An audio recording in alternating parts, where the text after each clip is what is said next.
हैटिंग है भूखा राजा और गरीब किसान की कहानी।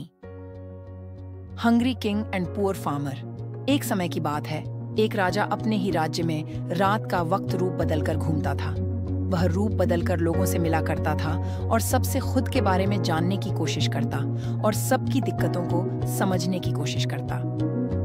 एक दिन जब राजा घूम रहा था, तभी अचानक बारिश होने लगी। उन्होंने बिना देर किए किसी के घर का दरवाजा खटखटाया। दरवाजा खटखटाने के बाद अंदर से एक गरीब किसान निकला। वह उस घर में अपनी पत्नी और बच्चों के साथ रहता था। बारिश बहुत तेज थी, इसलिए किसान ने राजा को अपने घर के अंदर बुला लिया। राजा ने घर के अंदर जाने के बाद किसान से बोला, क्या मुझे कुछ खाने को मिल सकता है? मुझे बहुत भूख लगी है।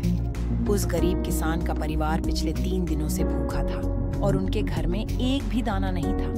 किसान के मन में ख्याल आया कि हम भले ही भूखे हैं, लेकिन हम किसी मेहमान को भूखा नहीं भेज सकते हैं। किसान को ये सब सोचकर बहुत बेचैनी हो रही थी कि वह अपने मेहमान को खाना कैसे खिलाए। तभी उसके मन में अपनी सामने वाली दुकान से चावल चुराने की योजना बनाई। किसान ने सिर्फ राजा के खाने भर के लिए 2 मुट्ठी चावल वहां से चुरा कर ले आया और उसे पकाकर राजा को खिलाए। उसके बाद बारिश थम गई और राजा अपने महल वापस लौट गया। अगले दिन दुकान के मालिक ने अपने अनाज की चोरी की शिकायत राजा के दरबार में की।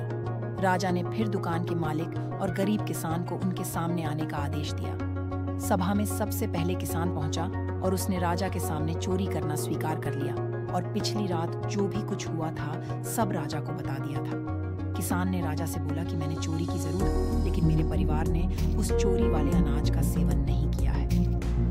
गरीब किसान की बातों को सुनने के बाद राजा को बहुत अफसोस हुआ और उन्होंने किसान को बताया कि मेहमान के रूप में वह उसके घर पर आए थे। उसके बाद राजा ने अपनी सभा में पहुंचकर दुकानदार से सवाल किया कि क्या तुमने अपने बड़े हौसी को चावल चुराते हुए देखा था? दुकानदार ने हाँ में जवाब देते हुए कहा कि मैंने इसे रात में चावल चुराते हुए देखा था। दुकानदार की बातों को सुनने के बाद राजा बोला, चोरी के लिए सबसे पहले मैं जिम्मेदार हूँ और दूसरे तुम, क्योंकि तुम्हें अपना बड़े हौसी चोरी करता हुआ नजर आया, लेकिन उसका भूखा परिवार नहीं। तुमने एक अच्छे पड़ोसी होने का फर्ज बिल्कुल नहीं निभाया है। इन सब के बाद राजा ने दुकानदार को वहां से भेज दिया और किसान की अच्छाई और अतिथि के प्रति प्रेम को देखकर उसे उपहार में सोने के 1000 सिक्के दिए।